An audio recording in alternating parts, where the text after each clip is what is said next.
నమస్తే, welcome to political picture.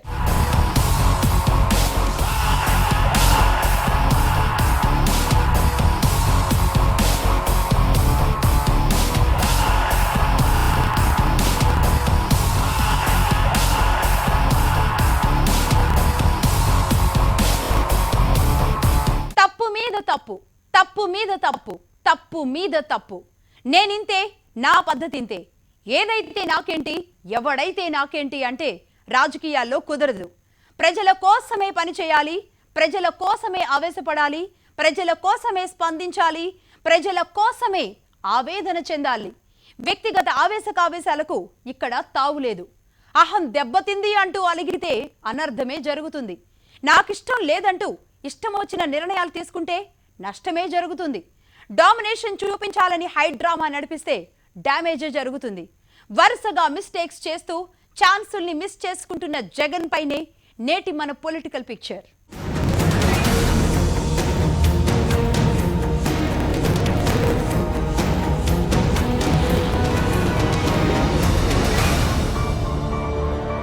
దశాబ్దాలుగా అక్కడ వారికి ఎదురు లేదు. నాయనే కాదు, తాతల నాటి నుంచే అది కంచుకోట. ఆ కోటకు బీటలు వారుతున్నాయి. హస్తిన అధినేతలను డోంట్ కేర్ అన్నప్పుడే 6 లక్షల మెజారిటీ వచ్చింది. ఇప్పుడు అధికారపు పడగ నీడలో ఆ కడప పడిపోయింది.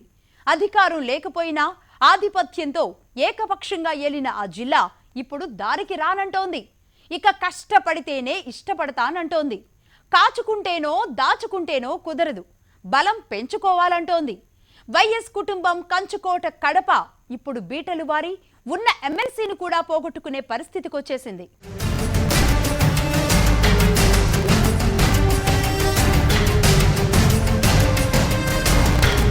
కడప జిల్లా కాంగ్రెస్ అధికారంలో ఉన్నా లేకపోయినా అక్కడ వారిదే హవా.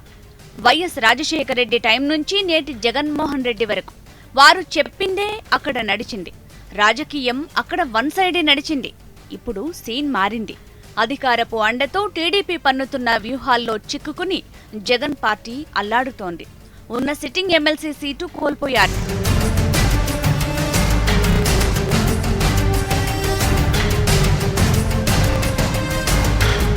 బాబాయ్ వైఎస్ వివేకానందరెడ్డి విజయం నల్లేరుపై నడక అనుకున్నారు జగన్.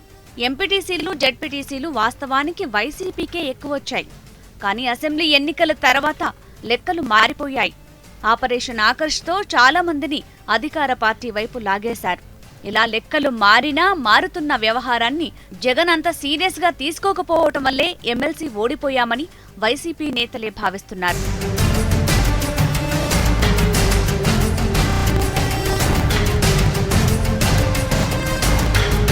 వైఎస్ కుటుంబానికి విధేయంగా ఉన్న ఆదినారాయణ రెడ్డి జెండా మార్చేశారు. జగన్ కి షాక్ ఇచ్చి టీడీపీలోకి వెళ్లిపోయారు. దీంతో కడపలో మొదటి దెబ్బ పడింది. ఆ తర్వాత సీఎం రమేష్ పన్నిన ఆకర్ష్ వ్యూహాలకు ఇంకొంతమంది వెళ్లిపోయారు. ఇవన్నీ ఇప్పుడు ఎమ్మెల్సీ ఎన్నికల్లో పనిచేశాయి. అవటానికి స్థానిక సంస్థల కోటా ఎన్నికలు అయినా ప్రభావం మాత్రం జిల్లా మొత్తం పడింది.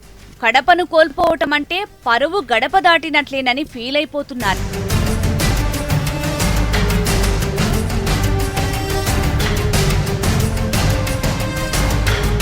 పులివెందులకు నీళ్లిస్తామని పదే పదే చెప్పటం, గండికోట రిజర్వాయర్ నుంచి నీళ్లు హడావుడిగా వదలటం, ఇవన్నీ టీడీపీ మైండ్ గేమ్లో కీలక పాత్ర పోషించాయి.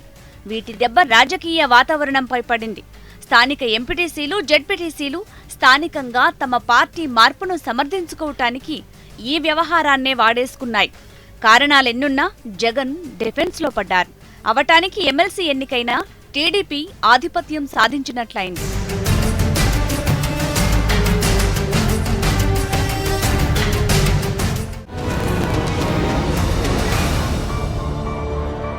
రెండు 2050 దాకా తానేనన్నారు. 2019లో డౌటే లేకుండా మళ్లీ తానే సీఎం అన్నారు. ఇక వార్ వన్ సైడేనంటూ మాటలతోనే తొడగొట్టారు సీఎం. అంత సీన్ లేదంటూ జగన్ విరుచుకుపడ్డారు. సభలోనూ ఎన్నికల యుద్ధం నడిచేసింది.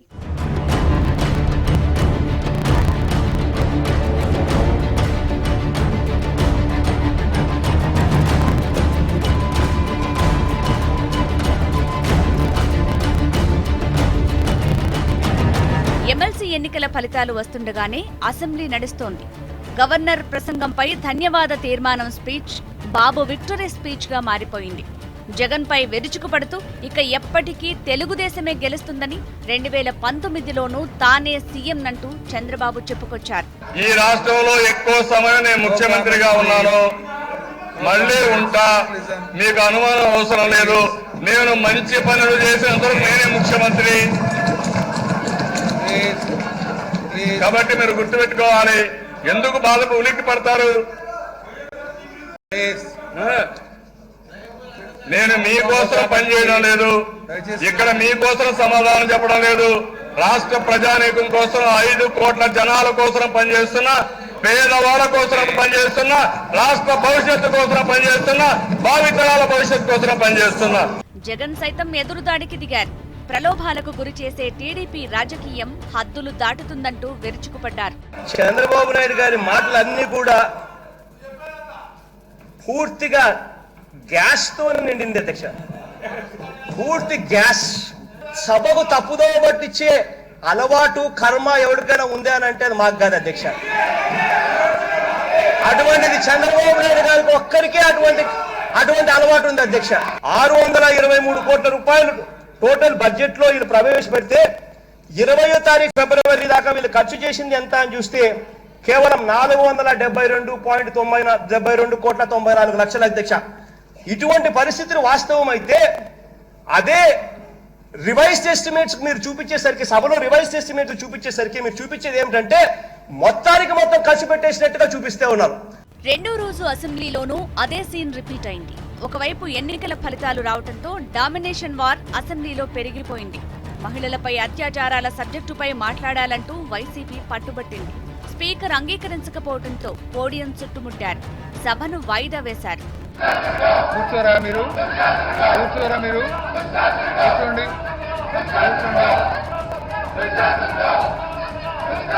కానీ మీడియా పాయింట్ దగ్గర బీభత్సం జరిగింది.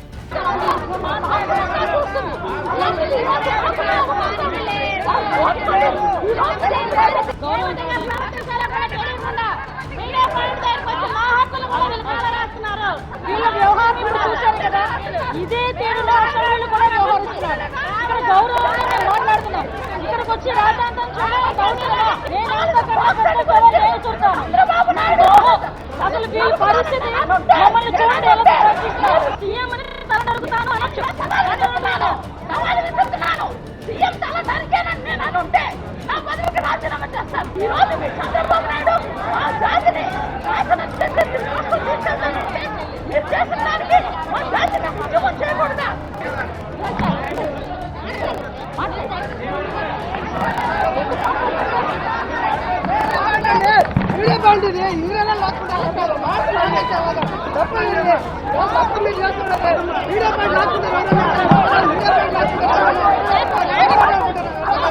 సభలో జగన్ ఆస్తులపైన చర్చ రచ్చగా మారింది. తనపై పదే ఆరోపణలు చేయొద్దని, నాకు ఆస్తులు ఎక్కడున్నాయో తీసుకోవాలని, ఎక్కడ కావాలంటే అక్కడ సంతకాలు పెడతానని జగన్ సవాల్ చేశారు.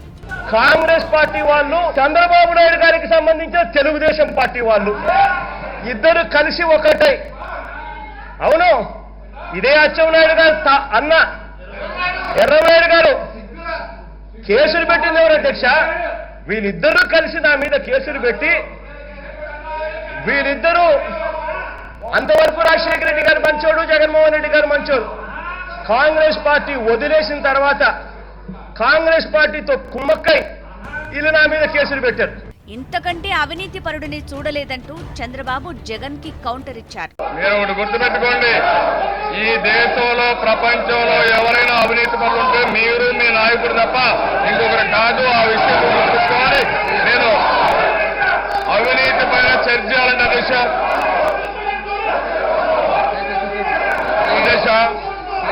నేను ఇలా పార్టీకి ఒక సవాలు విసురుతున్నాను. అవినీతి పైన చర్చ చేయాలి. మీరేం చేశారో మేం చేశామో చర్చకు సిద్ధంగా ఉన్నాం.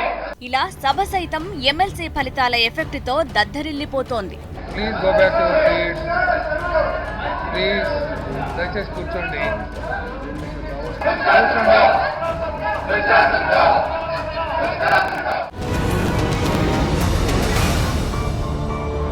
ఎయిర్పోర్టులో అడ్డుకుంటే నిరసన తెలపాల్సింది పోయి నేను సీఎం అయ్యాక గుర్తు పెట్టుకుంటానంటూ వార్నింగ్ ఇచ్చేశారు. ముళ్లపాడు ఘటన జరిగినప్పుడు అధికార పార్టీ నేతను కాపాడుతున్నారు అంటూ ఆవేశపడుతూ కలెక్టర్ని నేనొచ్చాక జైలుకు పంపిస్తానంటూ గర్జించారు. స్పీకర్పై సైతం అదే స్టైల్లో విరుచుకుపడుతూ ఇప్పుడు తనకెంత టైం ఇస్తున్నారో రేపు సీఎం అయ్యాక నేను కూడా ప్రతిపక్ష నేతకు అంతే టైం ఇస్తానంటూ కోపంగా అరిచేశారు. సీఎం అయిపోతున్నట్లే మాట్లాడడం ఇప్పుడు ఫుల్ డ్యామేజ్ చేస్తోంది. ఎట్లా బిహేవ్ చేయాలో కూడా తెలియని వాళ్ళంతా కూడా పోలీసులు ఎట్లున్నారా డిపార్ట్మెంట్ లో డొమెస్టిక్ అరైవల్స్ అని చెప్పండి బోర్డు కనపడలేదు మీకు చూడ బోర్డు దిగే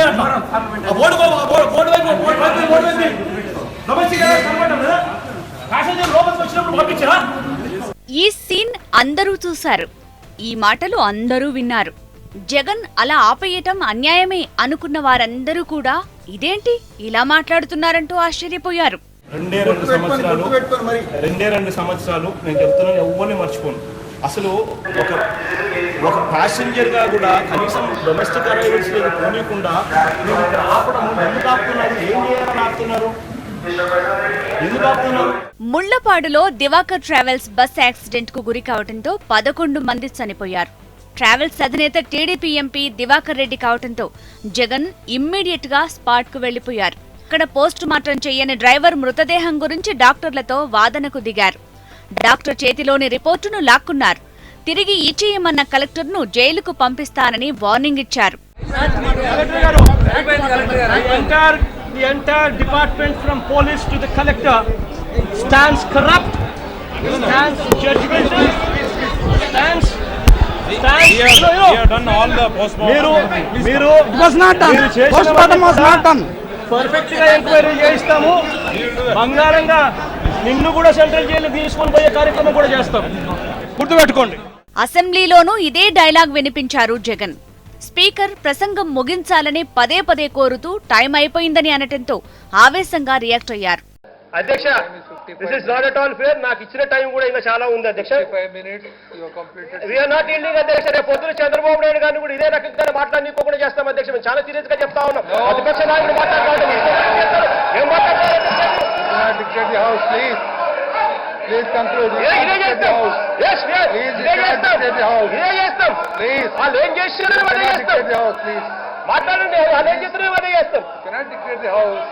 ప్రతి సందర్భంలోనూ అదే మాట, నేను సీఎం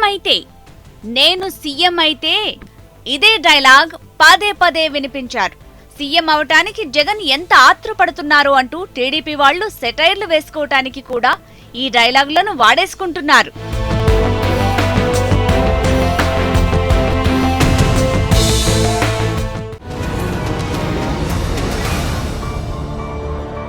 పోయినోళ్లంతా మంచోళ్లేనని ఆత్రేయ గారు ఏనాడో పాట రాశారు.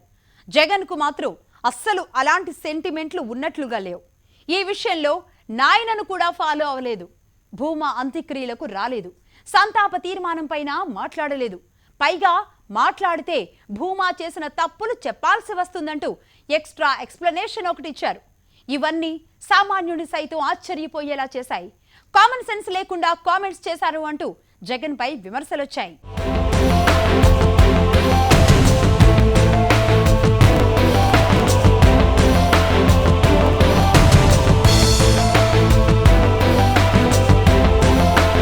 భూమా నాగిరెడ్డి ఒకప్పుడు కుటుంబమంతా టీడీపీయే. అయినా పరిస్థితులు మారడంతో ట్రెండ్ మార్చుకుని ప్రజారాజ్యం, ఆ తర్వాత వైసీపీ గూటికి చేరారు. జగన్ పార్టీ పెట్టినప్పటి నుంచి ఆయనతోనే కొనసాగారు.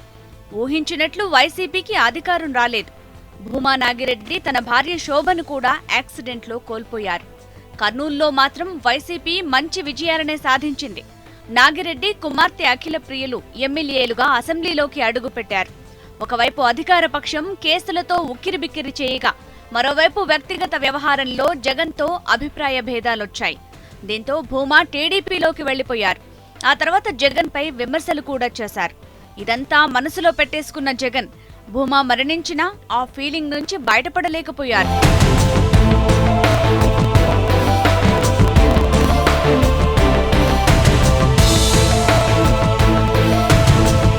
భూమా నాగిరెడ్డి గుండెపోటుతో చనిపోయారు. ఆ కుటుంబం విషాదంలో మునిగిపోయింది. నేటి శత్రువే అయినా ఒకప్పటి మిత్రుడు. అవేమీ ఆలోచించలేదు జగన్. మర్యాదను పాటించలేదు, అంత్యక్రియలకు హాజరు కాలేదు. ఈ వైఖరిని చాలా మంది విమర్శించారు. కానీ జగన్ మాత్రం పట్టించుకోలేదు.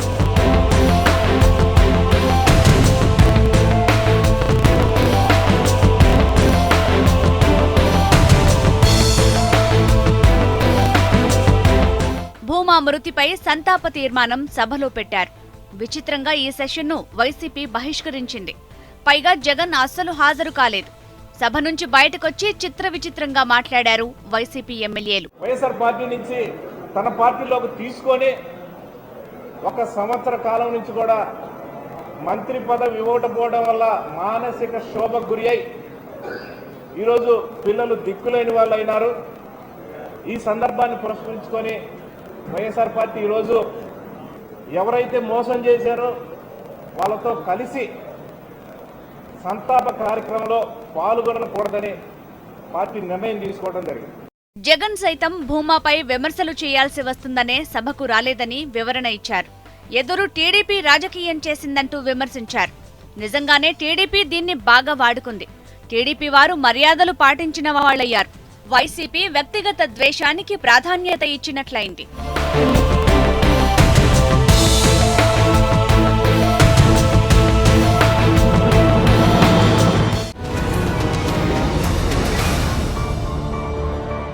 ఎన్నో చేస్తానన్న చంద్రబాబు మాటల దగ్గరే ఉండిపోయారు. హోదా వ్యవహారంలో బాగా దెబ్బతిన్నారు. పోలవరం, అమరావతిలపైనే ఆశలు పెట్టుకుని ముందుకు పోతున్నారు. బాబు ఏమీ చేయటం లేదనే ఫీలింగ్ కొన్ని వర్గాల్లో పెరుగుతోంది. వైసీపీ వెనుక ఉన్న వర్గాల్లో ఇది మరింత బలంగా ఉంది. ఇలాంటి వాతావరణమే జగన్కు అవకాశాల్ని తెచ్చిపెడుతోంది. బాబు ఫెయిల్ అయితేనే అధికారం, జగన్ సక్సెస్తో మాత్రం కాదనే కాన్సెప్ట్ తెలుసుకోవాలి. కానీ అబ్నార్మల్ యాటిట్యూడ్తో జగన్ వచ్చే అవకాశాల్ని కాలదన్నుకుంటున్నారనే అనిపిస్తోంది.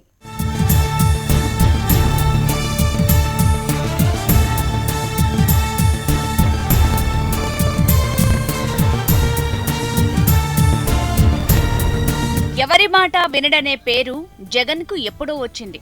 బయటికి వెళ్లిపోయిన సీనియర్లంతా ఇదే మాట చెప్తారు. ఒక సీనియర్ మోస్ట్ అయితే జగన్కి ఏదైనా అభిప్రాయం చెప్పామంటే మళ్లీ మాట్లాడే ఛాన్స్ కూడా ఉండదని చమత్కరించారు. అది పరిస్థితి. ముఖ్యమైన నాయకులను కూడా జగన్ ఈ వైఖరితో దూరం చేసుకున్నారనే టాక్ ఉంది. అయినా జగన్ తన స్టైల్ మార్చలేదు.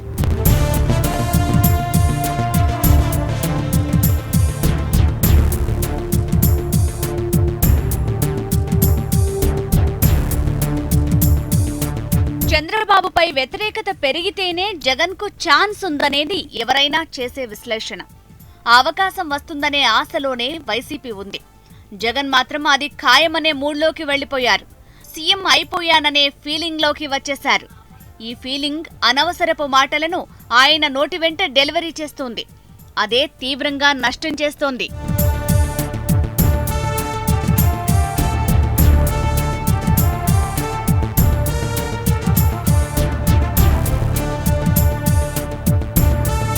వెలగపూడిలో సచివాలయం కొత్తగా కట్టి ప్రారంభిస్తే దానిపైన లేఖ రాసి హాజరు కాకుండా జగన్ నెగటివ్ యాటిట్యూడ్ ని ప్రదర్శించారు.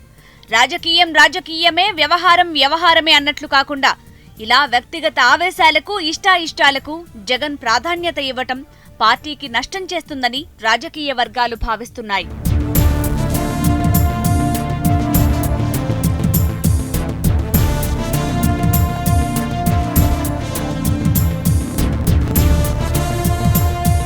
ప్రజా సమస్యల పరిష్కారం కోసం ఈ ఆవేశాన్ని జగన్ ప్రదర్శించారనే సూచనలు వినపడుతున్నాయి.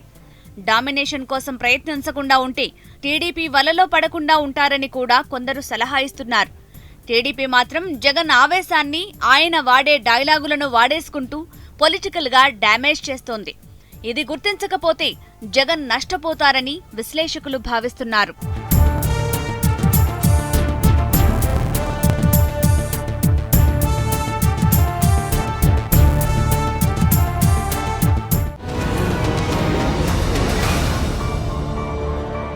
కాన్సంట్రేషన్ స్కోర్ బోర్డు మీద కాదు, బంతి మీద పెట్టాలి.